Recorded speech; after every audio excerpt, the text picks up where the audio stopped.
फैबाय सारमोनाबो जाहाथे एसे मोदोमसो मावो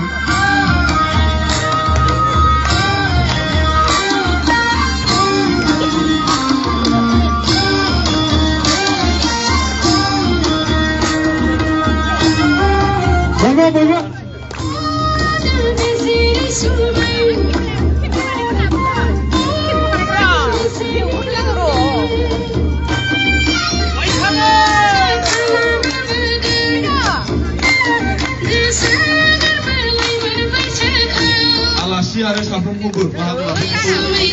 मोसानायाव बाहागो लाफैनाय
Taji nih mas, taji.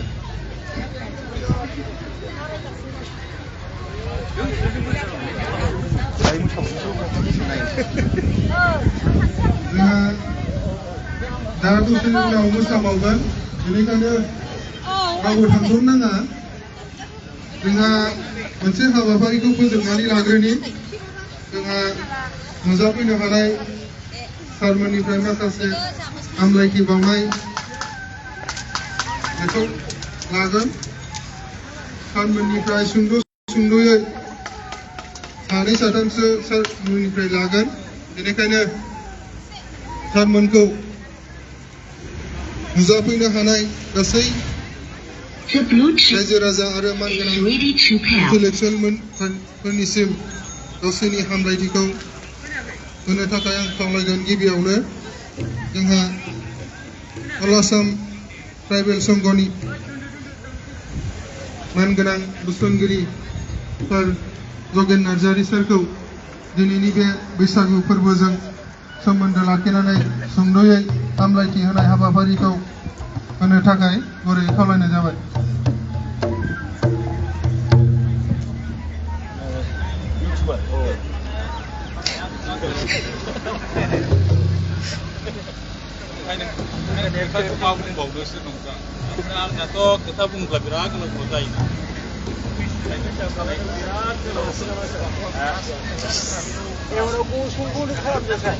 सार बैसागु बारा गोबाव गैया जाहैदों रंजानायसो नालाय मोसाहांखाबाय जफान मोसानायखौनो आरो होजाबावनो बाबायमोन जाय हक दा आफादगिरिया एखेबारे खावलायथारबाय दा खावलायनायखौ माने एमब्रायोबाथ' मोजां जानाय नङा माने आंथ' बाहाय नुबाय आं दुइसिन नामा बयनिख्रुइ आंथ' दुइसिन बादिसो नुबाय नंगौना औ से दुइसिन बादिखौ नुबाय आं ओंखायनो मा मिथिबावनो आंलाय अतएब माने जाखिनि मिथिनाय दा उन्दैब्लाबो थारमाने गोरनिफ्राय उन्दै जाफिनो थारमाने आराफ्राबो मोदोमफ्राबो आरो मानसियाबो गाहाय जासिनलांखायो जेब्ला जौहो जेंनायनिफ्राय जौहाङो जौनायनिफ्राय जौहो बे समाव बिराद गोजौ जायो बोलाबो रायो खोथाबो रायो ओमफ्राय गोसोफ्राबो एखेबारे बे समाव थाजिम जायो गोसोखांनो हानाय मेलेमफ्राबो बे समाव बिराद बारायो अतएब माने बे गैला नालाय आंहा दा बे मोनसे सिमासिम थांखांनानै दा लासै ओरै फैबाय ओंखायनो बाराथ' बुंनोबो होखायाखै आफादगिरिया आं बारा बुंलिया जियानो जादोंला माने दिनै बैसागु दा बैसागुखौथ' जों अर्थ' नागिरबाय थानो रोंलिया दा माने नागिरोब्ला गुबुन गुबुन पण्डितफ्रा गुबुन गुबुन रोखोमै बुङो बहाबा थांब्ला दस्रा खोनायो बहाबा थांब्ला माबा खोनायो आंनिया दस्रा जागोन माने बोसोर बिनि सिगांखौ होनो बैसागु माने आगु बोसोरनि आगु बैसोनि आगु माने गाबोननिफ्राय थारमाने दाखालिमोन बैसागुआ दाखालिनिफ्राय दा दिनैहाय गेजेरसो नांबावबाय दिनै माने सानब्रै जायाखै होनबा सानब्रै जाबावबाय दा ओंखायनो बे जोंनि बे गोदान मायथाइ बा गोदान बोसोर जानायनि सिगांखौ जों दाख्लै खुंखांबाय दा बेखौसो जों बैसागु होनैनो बे जोबजासे बै 31 तारिखसिम अर्थात बे मासखौ जोङो माने 30 दिनिया ओमफ्राय 31 दिनिया रानो दा बेखौ एस्ट्रलजारफ्रा गोनोखोआरिफ्रा बेखौ बोथोरखौ लानानै रानबोदों दा बबे बोथोराव माने मा माबायो बेखौबो जों मिथिखागौ माने बोथोरखौ जों मोनद' ना मोनब्रैमोन मोनद' बाहागोआव रानदों दा नैबे बोथोराथ' उदां दा उदां जाबाय दुफाङा थांबाय नामा उदां जाबाय उदांनि उफ्राव मा फैगोन गोलोम बोथोर फैगोन गोलोमनिफ्राय फैगोन दैज्लां फैगोन ओमफ्राय दैज्लांनिफ्राय फैगोन माने दुङा सुवाखौ मा होनो गोजां मोनब्रै नङा जोङो एसे एफा बोथोरनि एखेबारे माबाखौ आखलखौ आखुथायखौ नायनानै जों एखमबा 6थाबो होनदों एखमबा मोनब्रैबो होनदों प्रेक्टिकेलि मोनब्रै गिदिर माबायोबा मोननैयाव राननानै आरोखि जिखि जादोंला मानो दा नैबे बोथोरा आं नैबेखौ एसे बुंनो लुबैनानै बुंसै एसे गोलावब्लाबो दा एसे माने बाराद्राय माने जाथारबायलै सारा होननानै माने दा बुंसैसोल' आरोखि थारमाने बे जोंनि दुलाराय नैबे माबाखौ गथै भुखन्दखौ जों बहाय दङ नैबे माबायाव बे बुहुमाव दङ बे बुहुमा माने जों मिथिगौ उन्दै उन्दैयावबो जों फरायनो मोनदों गिदिरावबो फरायो आरो बेनिफ्राय माने बेखौ नंगौना नङा बेखौ फोथायनोबो हालायलाङा तारमाने गिदिङोनो बुहुमा ओमफ्राय बै गोजौआव थानाय जोंलारि मुलुगा बिसोर दलद दिदोम बिसोरा माने बिसोर गिदिंनो रोङा जोंसो गिदिङोनो दा जोङो बे गिदिङोब्ला हाब बे गिदिङोब्लाथ' जोंथ' उल्थां फाल्थां जानांगौमोन ना जोंना खर'आ ओरै जायोब्ला माबाय जोंथ' गोग्लैला जोबगौमोन ना खर' सारला जोबगौमोन ना जोंनि मेलेमा उल्थां फाल्थां जारला जोबगौमोन ना ओरैबायदियै जों फोथायनोबो हायो फोथायनोबो हाया दा फोथायनो हानाय हायैया जोङो बेखौ माबाजोंसो फरिखाजोंसो बैग्यानिक मोनसे माबाजोंसो मा होनो लेबरेटरियावसो जों बेखौ माबानो हायो आरोखि बेजोंसो जों बिजिरनो हायो दा जोङो ओरैनो सरासनस्रायैबा बे गिदिंदोंबालाय जों दलद दङ माथो खोथा खांग्रांजालाय थारमाने बे बुहुमा जोंनि जिथुनाखि सेहेरा जों एखेबारे मोस्रोम फिसा बायदिल' दा मोनसे माबायाव नारें खमलायाव बा नारें जुमब्रायाव मोस्रोम मासे बाहोनानै माबायोब्ला नों माबाखौ नारें खमलाखौ जेसेबांखि ओरै माबाया मा जायो बे मोस्रोमा गावनि बोरैहाय थांनो नागिरदों मुलथां मुलथां थारमाने ओरै फैफिनलाया बेयो ओरै थांगासिनो दङ नों बे माबाखौ गिदिङोब्लाबो अथायब माने बे माने नारें जुमब्रानि सेहेरायाव बे मोस्रोमनि माबाया बिराद फिसाथार आरो जोंबो ओंखायनो नैबे बुहुमनि सेहेरायाव जोंनि सेहेराया बिराद फिसा ओंखायनो जोङो बे गिदिंनायखौ जोङो माने जोंनि देहायाव आन्दाज मोना ओमफ्राय बहा आन्दाज मोनो नैबे परिबर्तन बा नैबे सोलायनाय बोथोर सोलायनायाव दा जों दाखालिसो गोजां बोथोर होनदोंमोन ना बिराद गोजांदोंमोनबो ना जोंनिया माने जिफ्रा नै दिनैनि बायदि बे माने मा होनना बुङो गांफा गांनैल' नङामोन ना दाखालि थाखो आंनाथ' गांफा गाहाम जानो नागिरो एखमबा एखेबारे दानि आधुनिकनि माबासिम लेखा गोरोंनि माबा गानग्रासिम जाम्बानिब्लाथ' गोदो एखेबारे जोंहा दुसा जोमलाबायोमोन बे दुसा जोमब्लानो जोंहा गोजां गायोमोन आरोखि बेखौ बारबोनानै दा जोङो मोनसे बोथोराव फैनाय जों मोनदों ना मोनाखै बे बोथोरा फैदों बे बुहुमा बै जे जोंहा सूर्य बा जोंनि सान बिनि खाथियाव जाफैदों जोंनि नैबे ओनसोला बे खाथि जाफैनायाव बाय दुंनायखौ जों बारा मोनबाय आरो दुंनाय लेखा बेखौ नाथाय परिबर्तन मा होनना बुङो बे बारहावाखौ सुफुंनो थाखाय बे दुंनायखौ माबानो थाखाय बेवहाय माने मा होनना बुङो बैज्ञानिक भाबै बेखौ जोङो बिजिरनानै माने नायनानै बेखौ माने बेवहाय जोङो दुंनाय मोनबाय दुंनाय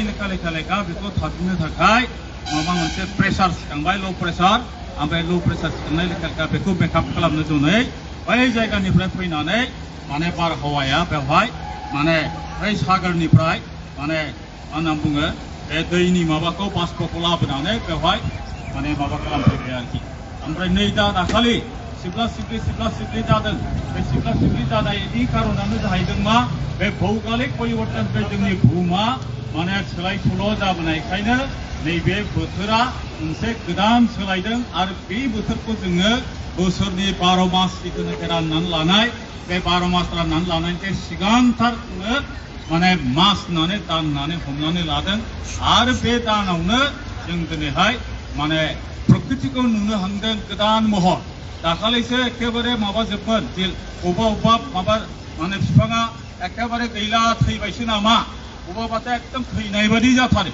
बेनिफ्राय लोगोनो नैबे मोनसे माने परिबर्तन बा मोनसे माबाया बोथोराव सोलायनाय लेखा बै माबाया थैनाय बायदि दालाया दा नै बिफां माबायाव बिलाइ गोरलै माबाबाय रोदोमबाय आरो लोगोसेयैनो माने लोगो बिबारबो बारबाय बबेबा लोगो बिबारबो बारबोयो दा बेनो मोनसे सोलायनाय आरो बे सोलायनाय लेखा जों बे प्रकृति जगताव जों गासैबो सोरजिजानाय गासैबो जिबा माने जरजिब आरो बेनिफ्राय जोङो चेतन जिब तारमाने जोङो मिथिनो रोंनाय बा बुजिनो हानाय साननो हानाय जोंखौनो चेतन जिब बे चेतन जिब आरो बेनिफ्राय जरजिब गासिबो जोंनि गोसोआव मोनसे आलादा मोनसे रंजानाय बा आलादा मोनसे आकर्षण आलादा मोनसे जोंनाव दोहौ फैयो आरो बे दोहौ फैनायजोंनो लोगोसे जों जेरैहाय रं बिरं जेरैहाय प्रकृतिया जादों जोंबो जिहेतु बे प्रकृतिनिनो सोरजिजानाय माने जिब हिसाबै जिउ हिसाबै जोंनावबो बे महरानो सिखारदों आरो बे महरजोंनो जों गोदोहाय बोथोर गोदान जानायनिखौ जोङो आन्दाज मोननानै बा उपलब्धि खालामनानै बा मिथिनानै जों दिनैहाय एसे बोथोरजों लोगोसे रंजादों आरो बे रंजानायनि माबा हिसाबैनो बै समनिफ्रायनो जों मिथिस' हायै जोंनि बिमा बिफा बिबौ बिफाव बै समनिफ्राय माबादोंमोन रावबो जारिमिनफोरखौ बै समावहाय हयथ' मोजाङै लिरनोबो रोङामोन दा लिरनो रोङाबाबो सोलिबोजेननायनिफ्राय बे प्रकृति सृष्टिनिफ्राय बे जोंनि प्रकृतिनि सृष्टि जिबा अर्थात जों चेतन जिब मानसिफ्रा बिदिनो प्रकृतिजों लोगोसे मिथिंगाजों लोगोसे रंजाबोदों आरो बे रंजाबोनायजोंनो लोगोसे जोंनि जे माने मानसि हारिनि बे दा माने आखल आखु जों जे रायजो जागोन जों जे मावै दाङै जागोन जों जे पृथिबियाव सान्थियै माने जों सोलिगोन बिनिबो मोनसे जोङो माने गोसोआव नोंजों आंजों दाखालि थांनाय बे दावराव दावसि दाखालि थांनाय मायथाइनि सोरजोंबा मानिबा खोथा लानानै एसे दुखु मोनलायनाय बाथ्रा सावलायनाय बा बेबायदिनो मोनसे नांलाय खमलाय न'खरावबो थानो हागौ सोरजोंबाबो थानो हागौ माबा मोनसे बाथ्रा लानानै बे एना एनिफोरखौ कमप्लिट जों दिनैहाय माने द्राब दोनहरजोबनानै आरो दा गोसोखांनाय दा जाफिनथारथोंसै माने जि जाबाय माबाफोर जादोंब्लाबो निमाहा बिलायनानै बेखौ निमाहा होग्लायनानै जों दिनै माने नैबे गोदान माने बोसोरनि मायथाइनिफ्राय दिनैनि मैया दाख्लिनिफ्राय आरम्भ खालामनानै बे फैगौ 12 मासा जाहाथे मोजाङै जोङो सोलिनो हायो बा सान्तिपुरि भाबै मावै दाङै जाय जेखि हाबा साख्रि मावग्रा मास्टारा मास्टार इन्जिनियारा इन्जिनियार बेबायदिनो लिरगिरिफ्रा लिरगिरि हालेवग्राफ्रा हालेवग्रा दा मटर सालायग्राफ्रा मटर सालायग्रा जाय जेखि हाबा बा प्रफेसनेल माने माबा लानानै हाबा लानानै सोलिया मानो बे जाहाथे गावनि बे 12 मासनि गेजेराव आरो 12 मास बारलांनानैबो आरो फैगौ बेसेबां दिन जोङो थांनानै थागोन बेखौ मोजां हामलायनानै जों दिनै बयबो गावनि बै थांनाय दुखु दाहाफोरखौ गासैबो बावजोबनानै बा नागारजोबनानै फैगौ समखौ मोजां हामलायनायनि थाखायनो दिनैहाय एसे नोंजों आंजों बा गिदिरफोरखौ मान होनानै उन्दैफोरखौ अननानै आरो बिसोरनि उन जिउना जाहाथे मोजाङै सोलियो खुनु दुखु दाहा बेमार आजार बेबायदि गाज्रि धरननि जाया बेखौनो जों जयै आनुष्ठानिक भाबै जे जिहेतु जों लेखा रोंबाय जिहेतु जों मोनसे साननो रोंबाय दा गोदो जोंनि आबै आबौमोनहा लेखा रोङामोन दा प्रकृतियाव रंजानायजों लोगोसे रंजाबोदोंमोन माने मिथिंगायाव माने जि धरननि मोनसे फुर्ति बा थामसा बा बेबायदि महर नुदों बिदिनो रंजाबोदों बिदिनो सोलिबोदों दा जोङो जाहा मोनसे लेखा गोरों जाबोनाय लेखा बिगियाननि आदब खायदाजों सोलिनानै डेभेलपमेन्ट बा गोजौसिनाव थांनायनि मोनसे जोंहा बेफोर थिरांथा बा थांखि दं हिसाबै आरो बे समाजखौ दैदेननो थाखाय जोंहा माखासे बिदिनो आफादफोरबो दङ हिसाबै दा दिनै बे आफादफोरनि गेजेराव जोंनि बर' हारिनि बिसेस करे माने जोंहा दुलाराय बर' फरायसा आफादा जों हारिखौ माने जों फोजाखांदेरनानै बा हारिखौ बोनथुमनानै लांबाय थानो हानायनि मिजिं लानानै जे थांखि लानानै जे आफाद बे आफादनि दारायै बे अनुष्ठानखौ मोजाङै माने पालन खालामनायनि बे थिरांथाजोंनि गेजेरजोंनो दुलाराय बे जोंनि बर' हारिफोर थानाय जायगायावनो थुख्रा खन्द दखरा बे आफादफोरनि गेजेरजों दिनै जों रंजादों आरो दिनै कासिकत्रा हालामाबो कासिकत्रा माने मा होनना बुङो जायगायाव दिग्लि चिरां दखरा बे मोनसे दुलाराय बर' फरायसा आफादनि दैदेननायाव गाव थानाय माने जिब्ला माने माबा इउनिट बा माने प्राइमारि बा दालाइसा आफाद बिसोरनिबो गासिबो माने कर्मिफोर आरो बिनिफ्राय जों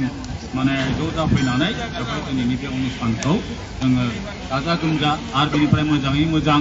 माने खुंफुंनो होननानै ज' फैनाय जाहैदों ओंखायनो आं बयखौबो माने दिनैनि बे रंजानायजों फैगौ समा जोंनि फैगौ माने थांखिफ्रा जाहाथे जाफुङो मोजाङै बेखौनो आसा बा मिजिं लानानै आं बेखिनिखौनो बुंनानै दिनैनि बे रंजानाया माने मालाबासोथ' जाबायानो आरो दा बेसेबां हायो माने रंजाबावथोंसै बेखौनो मिजिं खालामनानै आं बेहायनो दोनथ'बाय।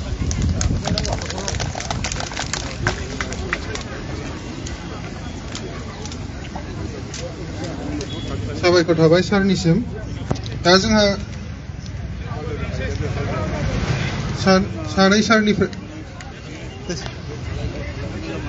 काजलगाव